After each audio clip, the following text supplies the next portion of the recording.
I pledge allegiance to the flag of the United States of America and to the republic for which it stands, one nation, under God, indivisible, with liberty and justice for all. Thank you.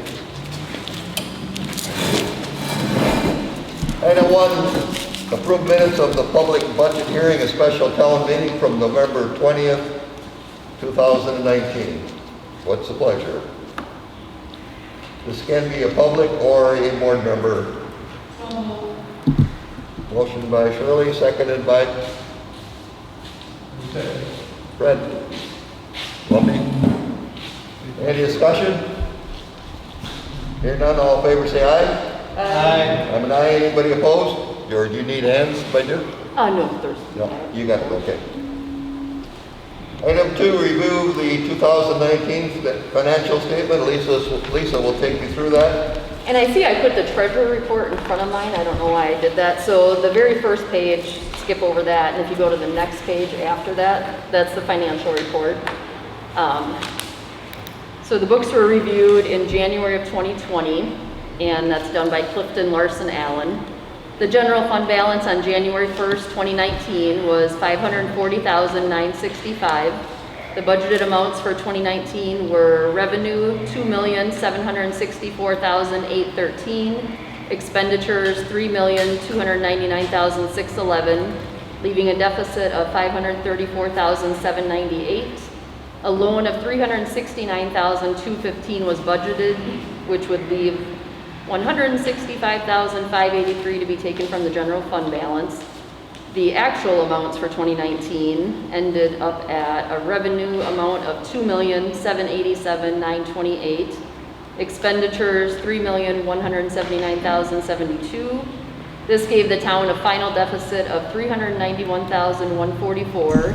So a loan was taken for $368,500, which left $22,644 coming out of the general fund, giving an ending fund balance on December 31st, 2019 of $518,321. And the town's legal margin for new debt at the end of 2019 was $27,851,121.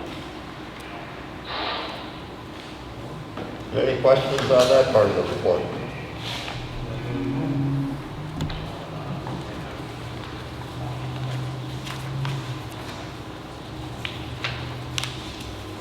We're going to go into the audit, or? Oh, well, that summarizes what's in the audit. We don't go through, if anybody has any questions, but that. Is there any questions on the report? If not, then we'll move to the treasurer's report. Amy Cook.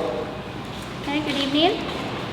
Cash on hand as of December 31st, 2019 consists of Wood Trust checking, $105,000. Wood Trust investment account is $127,000. Prevail the money market was $322,000. Outstanding checks $38,270. The fund balance was at $593,778. The tax collection consists of $4,166,407, and total cash on hand was $4,760,186. The interest that we accrued in 2019 from Wood Trust was $900.33. Prevail was $3,204.11, and total interest collected from garbage and recycling from the county was $1,567.91 for a total of $5,672.35. And so the end of 2019, we had 4 loans currently, and we had one through Pioneer for the plow truck and squad for $53,040, which will be paid off February of 2020. And then Wood Trust, we had a loan for $32,912. That was for the tornado siren, the generator, furnace, and AC, which will be paid off November of 2020. Another one through Wood Trust was for $308,000, and that was for a pickup truck, squad, and road construction. paid off January 2021. And then the final fourth one was also with Wood Trust for $60,500, and that was for the squad, rifles, and public buildings. That would be paid off March of 2020. So that would leave a total debt for the end of December 31st, 2019 for $454,453. So in the month, or so during the month, we did pay off the grader and road construction. Have any questions? Any questions? Hearing none, we'll move on to the fire chief's report. Chief Robert Pyatt. Podium, since we don't have a microphone. I'll try to speak loud enough so you can all hear. I should have a powerful enough voice here. In 2019, the Grand Rapids Volunteer Fire Department had a busy year for call volume. We responded to 119 calls for fire service and 272 medical first responder calls. That was a 14% increase in fire calls from 2018 and an 11% increase in medical first responder calls from 2018. Please see the attachment to this report for the breakdown on fire calls by date, type, township, and staffing. Our staffing has remained stable in 2019, but we continue to lose our young, talented members to full-time departments. We continue to lose a few experienced firefighters a year due to retirements and relocations. Recruiting new members is a challenge, to say the least, especially those that would live in close proximity to our station. Throughout 2019, our staffing averaged 45 members total for both fire and EMS. Last year was a productive year for our fire training efforts in many areas. With all the water in our protection area, we started our ice cold water rescue program. Until 2019, the GRVFD depended on other agencies to assist with emergencies associated with waters, lakes, rivers, ponds, and streams. In January, we sent 7 members to the NFPA technician level training, and we now currently have 10 members trained at technician level. We will still use a multi-agency response for any water-related emergency, but our rescue efforts will be much more efficient time-wise.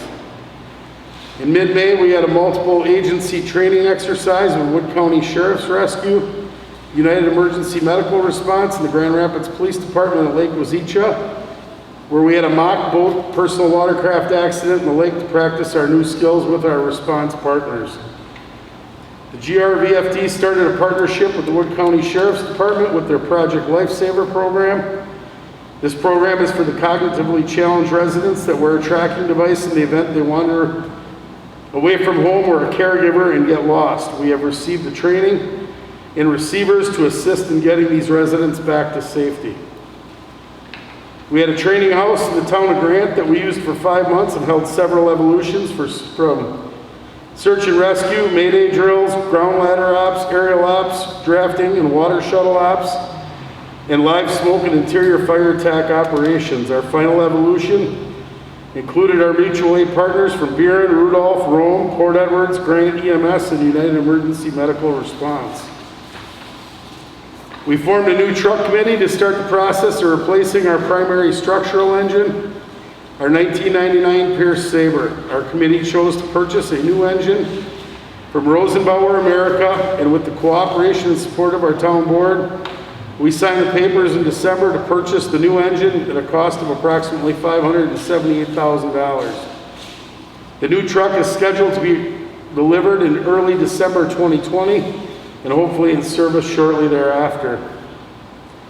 As for other equipment, we will purchase 14 sets of turnout gear and boots at the cost of $30,000. New struts and a laminated glass cutter for vehicle extrication for $3,100, as well as 4 ice rescue suits, 12 PFDs, ropes and accessories for ice water rescue to the amount of $5,000. The GRVFD continued its aggressive public relations programs and activities. We're still running our home emergency location program that provides reflective address signs for our residents. As of December, we have placed over 850 reflective address signs at personal residences. Our Red Cross home smoke detector replacement program, ran by Captain Mike Swikowski, has replaced over 400 outdate units to date. That's approximately 134 homes in our area.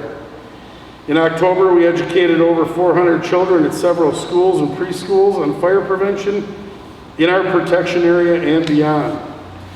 We ran our annual Easter egg hunt in April, our Cranberry Fest parade in June, Firefighters Memorial Parade in October, and the Rudolph Christmas Parade in December. We also worked 2 events with the Wood County Chiefs Association Fire Safety Education Trailer at Children's Fest and Urkel Worldwide. In summary, we strive to deliver the best level of service possible with the resources we have. The trends and forecasts for volunteer departments in the future is certainly an area of concern. The demographic of a volunteer firefighter or medical responder has changed dramatically in the last 20 years. Many small departments are having to staff their departments with multiple full-time members to maintain all the requirements of running a fire department.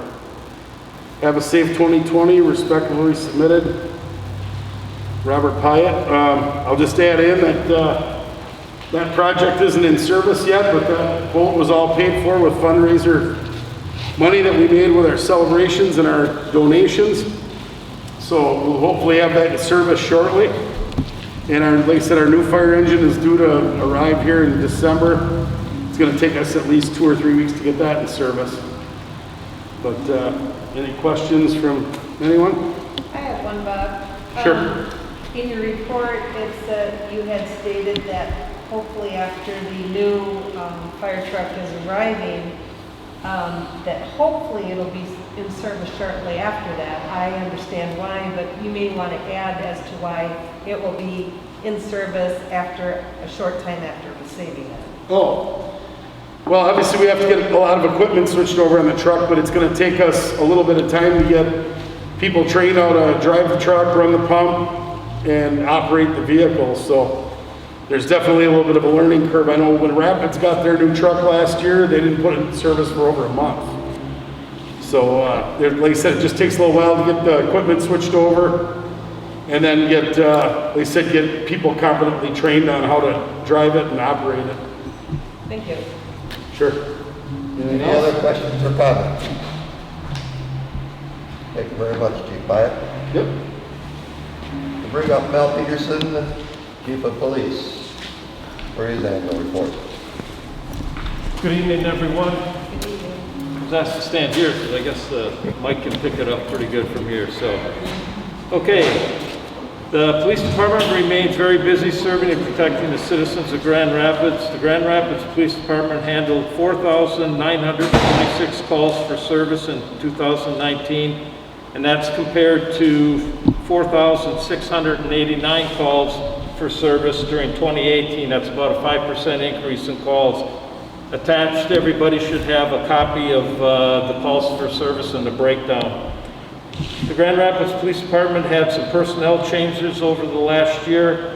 Full-time staff remain unchanged. However, we added 1 new part-time officer, Officer Dylan Pinkerton, and 3 part-time officers have left for full-time employment. We will look forward to serving and working with all the residents of the town of Grand Rapids in 2020. The Grand Rapids Auxiliary Police continue to be an invaluable asset to the Grand Rapids Police Department for our local community. Auxiliary officers worked hard to remain self-funded and no cost to the taxpayers. The Auxiliary is a volunteer organization that helps out at numerous special events in and around town. They are trained for specific tasks at these special events, which greatly enhance the effectiveness of the Grand Rapids Police Department and acts as a force multiplier at the event. For calendar year 2019, the Grand Rapids Auxiliary Police worked a total of 11 events for 459.75 hours for those events and ride-alongs. This compares to 15 events and 760.25 volunteer hours for 2018. These volunteer hours saved the town over $9,792 when you compare this to a full-time officer's starting rate of pay. Please take a minute to thank these individuals for their hard work and time they donate to our community. I would also like to add that the Grand Rapids Auxiliary is always looking for and recruiting highly motivated individuals to join this dedicated group. If you know of someone who is interested in joining the Grand Rapids Auxiliary, please have them stop by or call the Grand Rapids Police Department for more details and pick up an application. And also the application is online on the town website. At the end of calendar year 2019, we had 6 squad cars in the department fleet. 2013 Dodge Charger with 110,461 miles. A 2014 Dodge Charger with 135,001 miles. A 2015 Ford Explorer with 74,340 miles. A 2016 Ford Explorer with 44,447 miles. A 2018 Dodge Charger with 21,927 miles, and a 2019 Ford Explorer with 10,488 miles. The officers met their state mandated training requirements for 2019 per the state of Wisconsin. Training remains a priority for the department in 2020 to provide the best service for the residents of the town of Grand Rapids. Again, on behalf of all the officers and staff of the Grand Rapids Police Department, we are proud to serve our community now and into the future. I welcome any questions or concerns you may have about the police department and look forward to serving in 2020.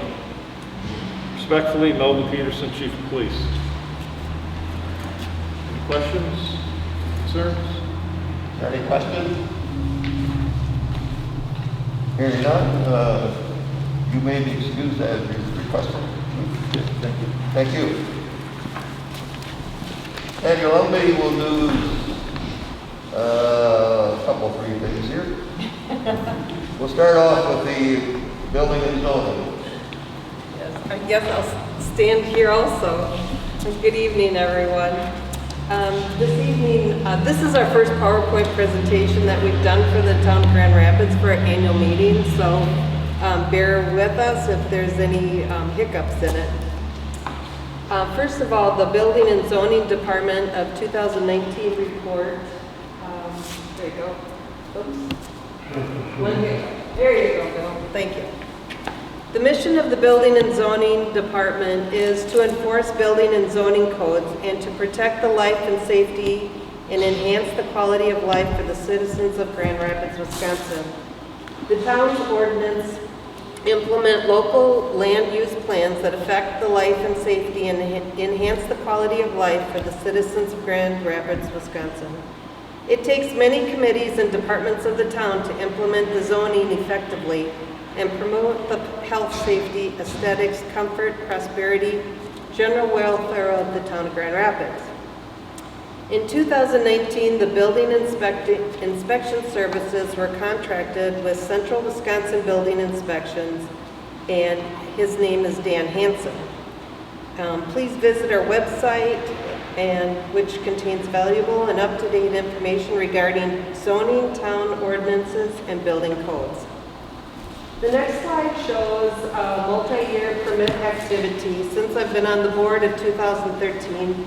Along with the building and zoning administrator, we've collected some data so you can see where different permits or how the town is starting to increase in 2018 and 2019. As you can see in 2013, additions and remodeling are about the same, but there was a lull, but they went up higher in 2015. Some of the other things that were notable were the heating and air conditioning, and people were putting in a lot more fences. The next slide is a multi-year comparison for our new homes. In 2018, you can see that we had 32 new homes, which there was a building spurt. We did have a new subdivision that year. And then in 2019, it's dropped back down. The average cost of a new home in 2019 is $251,000. That's the average cost. And the statement of assessment for our town was $488 million. The total permits that were issued in 2019 is 263, which is down from 218, but still considerable growth from 2013. The total permit revenue for 2019 was $38,000, which has increased mainly because the permitting process had increased, but also the amount of permits that were issued since 2013. The next slide just shows a visual of the graph which I had just mentioned. So you can see how it's spiked. That's fine. And the average cost of the new homes, you can see how that goes, how the building costs go. We can assume that it's based on supply and demand of product, or it could maybe be because of storms that cause building construction to go up. This slide just shows the total permits, number of permits that were issued, and there was an increase in 2018, and then it's starting to go down a little bit in 2019, but still fairly high. The slide shows how the total permit fee revenue costs are increasing. So the total permit fee revenue has increased. So this next slide is the Town of Grand Rapids Plan Commission. Our membership, the members are Justin Connor, who's our chair, Jeff Brubaker, Brian Pietzek, Jason Sachs, Jason Gruenberg, he's our vice chair, myself, Patty Lumby, Tom Heiser, and Peggy Dowdy. Three of the members, their term had expired in May of 2020. However, they were reappointed by the town board, and, well, appointed by the town chair and confirmed by the town board. So they're back on again. The Plan Commission focus and goals. The Plan Commission was created to consider zoning requests, conditional uses, ordinance violations, text and map amendments, land divisions consistent between the comprehensive plan and the zoning ordinance, and the official map, and various other planning, zoning, and building related issues. The Commission also considers dog exemption requests as well as domestic fowl, which is the chicken ordinance or requests. In 2019, the goals and accomplishments that the Plan Commission had was working with the Wood County Planning and Zoning to update the town's comprehensive plan, and that's still ongoing in 2020. The Plan Commission developed a community survey and was sent to to residents and landowners. This survey was once it was returned, was evaluated and will assist the town leaders in future decision making. Developed and recommended to the Legislative Committee, Town Board changing the land use permit to a general zoning permit, and working with the town board to position the town as a solar-ready community. And we also continue to take a positive approach in creating an environment conducive to promoting growth, expediting the permitting process, maintaining low permit costs, while ensuring the integrity of the town's aesthetics. Here's the recap of our meetings that we had in 2019, but it also shows since 2012 an eight-year history. So in 2018 there was 10, and we're about the same at 8 for dog requests, and that's for having 3 dogs, to allow them to have 3 dogs at their residence. The chicken permits as of 2017, we only issued 2 in 2019, so a total of 10. Land use permit requests are 12. Conditional use permits, applications were 1. Certified survey maps reviewed were 4. Rezoning of property requests were 3. And we had no subdivisions.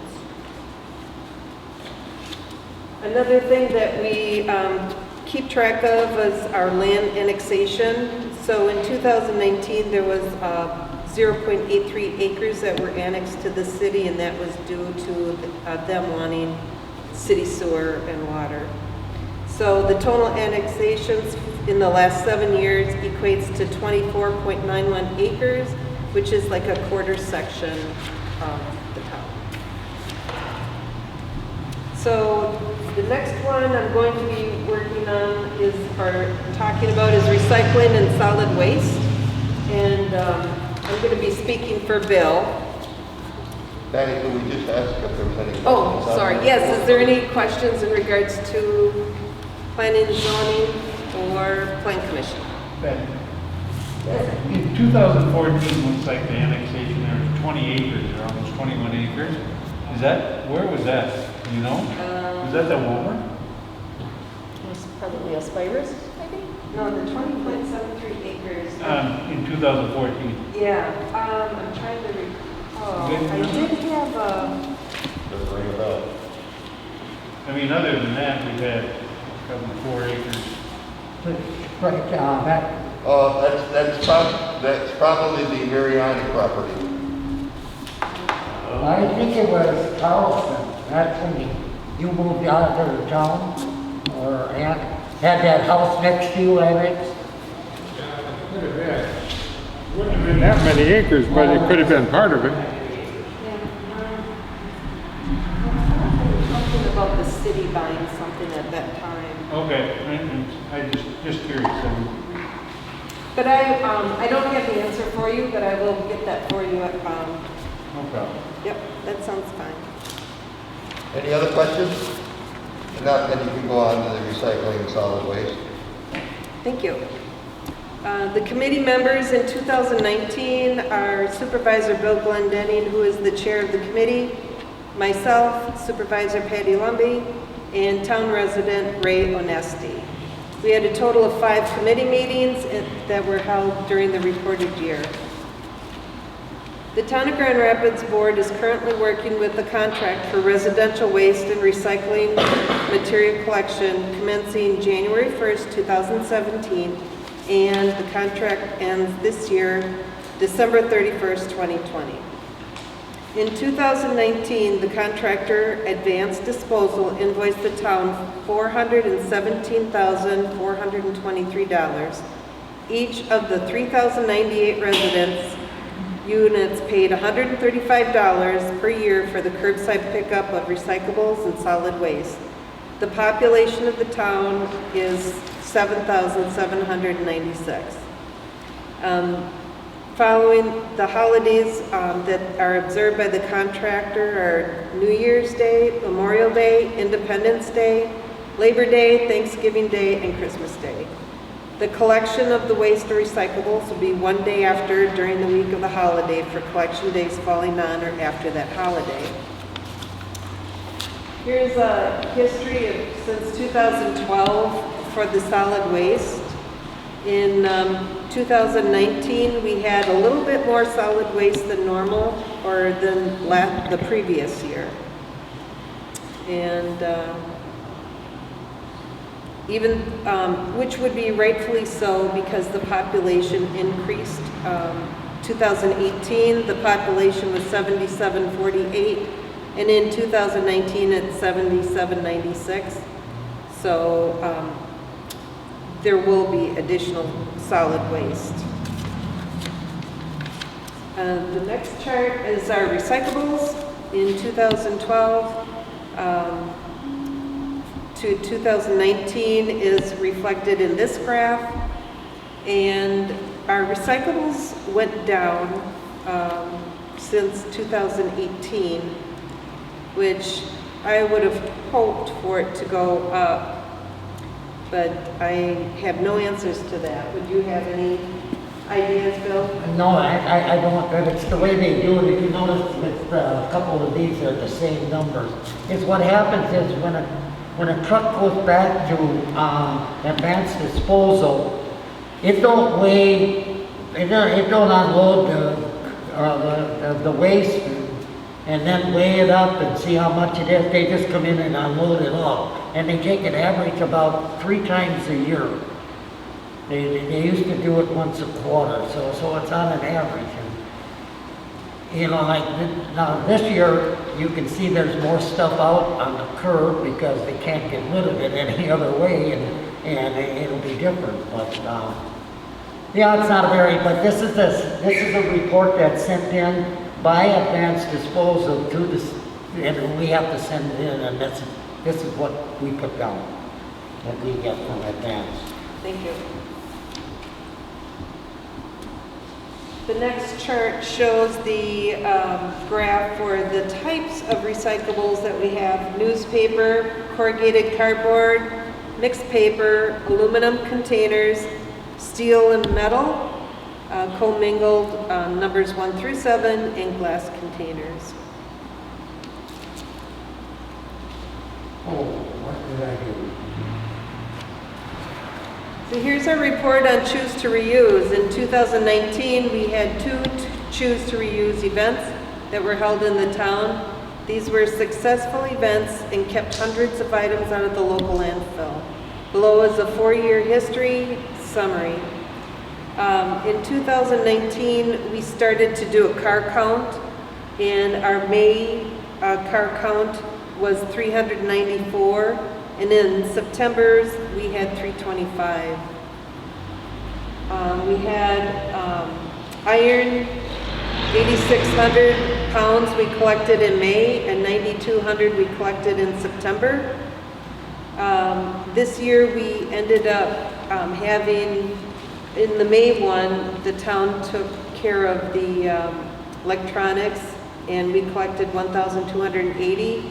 But then in the September 1, Express Recycle took over the collection, so we don't have a report as far as the dollars that were collected there because they took care of it themselves. Tire income was $200 in May and $100 in September.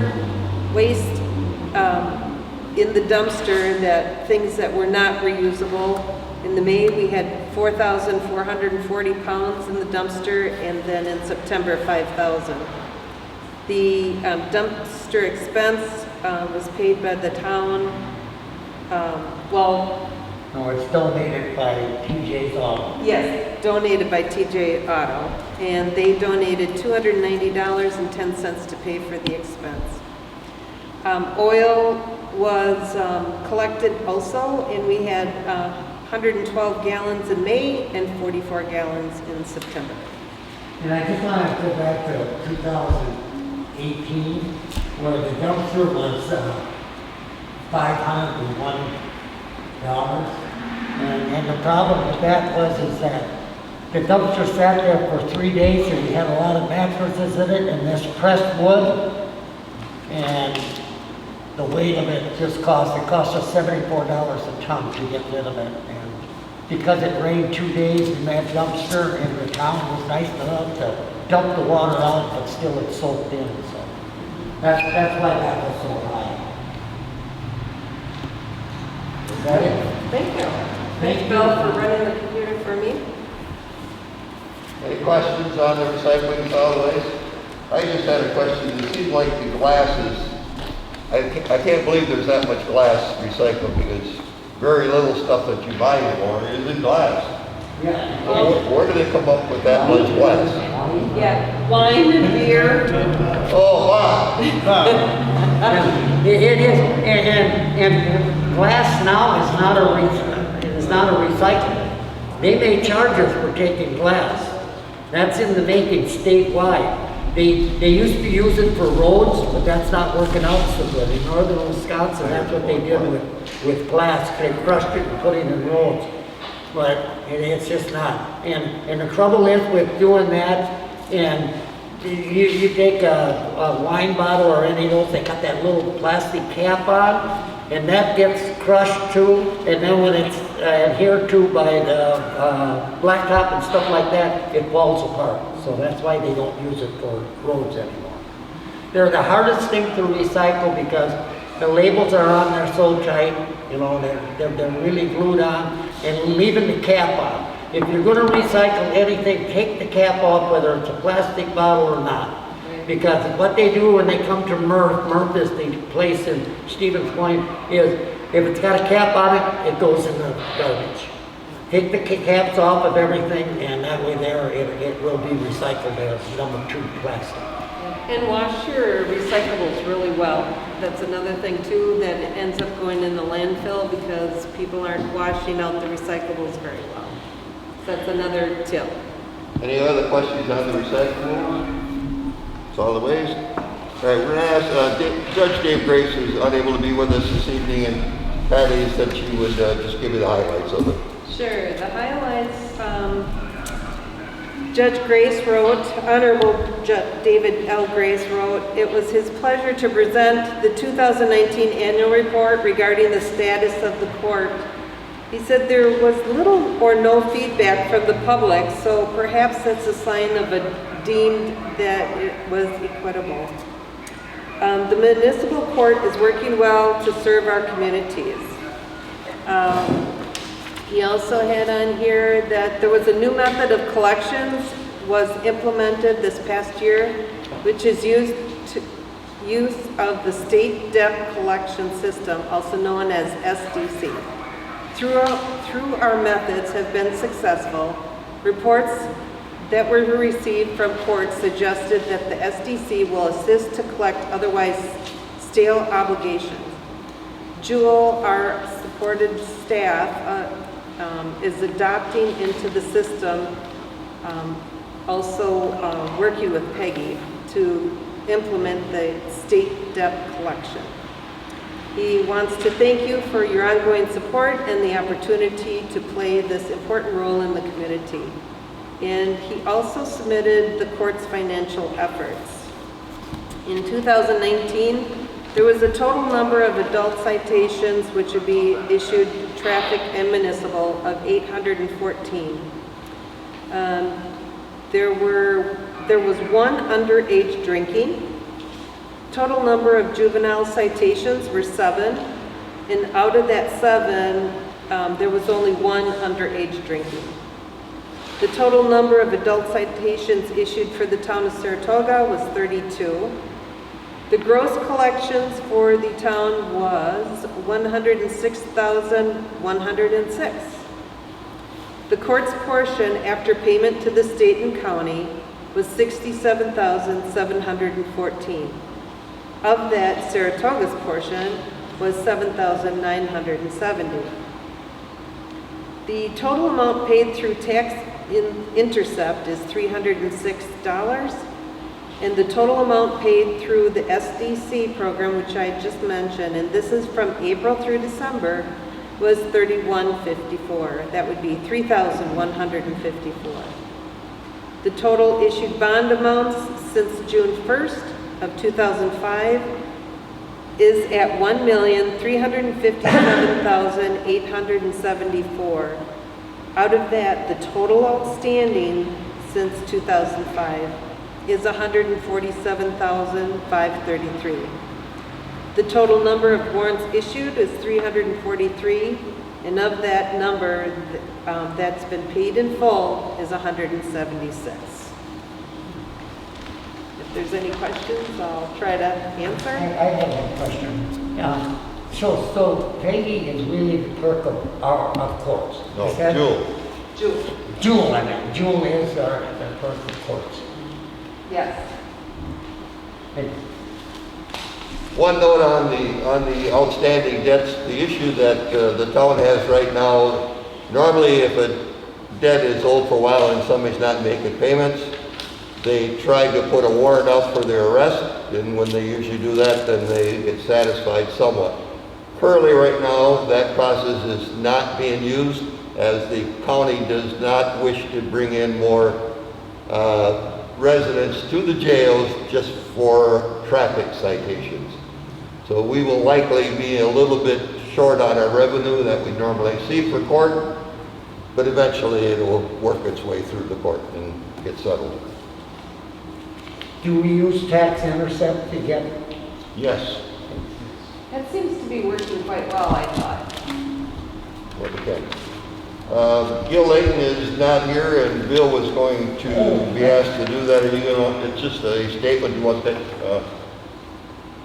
Yes, on the sanitary district. Great. Yes, the Grand Rapids Sanitary District comprises of the 2/3 of the town of Grand Rapids. No meetings were held in 2019 as we are not actively working on any projects. As of 12/31/19, the district has approximately $28,918 held in interest paying account, which can only be used for drainage, municipal water, and sanitary sewer work within the district. Gil also submitted his annual Board of Appeals report. Bill, do you want to touch that, or would you like me to do it? Yeah, we do it. Grand Rapids Board of Appeals conducted one zoning appeals meeting in 2019. It was for the erection of a fence within the building setback area alongside a road. This application was approved with modifications and restrictions. That was the only Board of Appeals that were there. So that is the end of the prepared reports. Item 4 is on this annually, set compensation for elected town officials in office starting in April 2022 under Wisconsin Statute 60.35. The last page is currently what is there, and if anybody wishes to make a change, you may discuss that, or you may make a motion.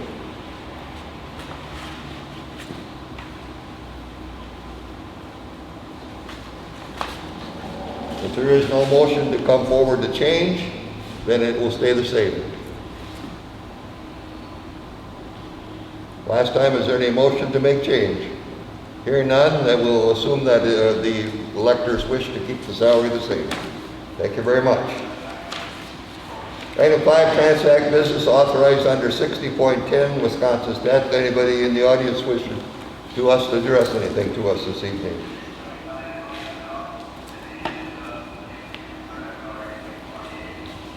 Hearing none, I would like to announce that Tuesday, September 29th from 4:30 to 6:30 p.m. an open discussion with County Highway Commissioner Roland Hawk and the safety engineer on a possible road improvements for 48th and W right out here and 48th and County Trunk Z, Griffith Avenue. Two design options for each road will be presented that evening. They will be here to take comments before a final design is made.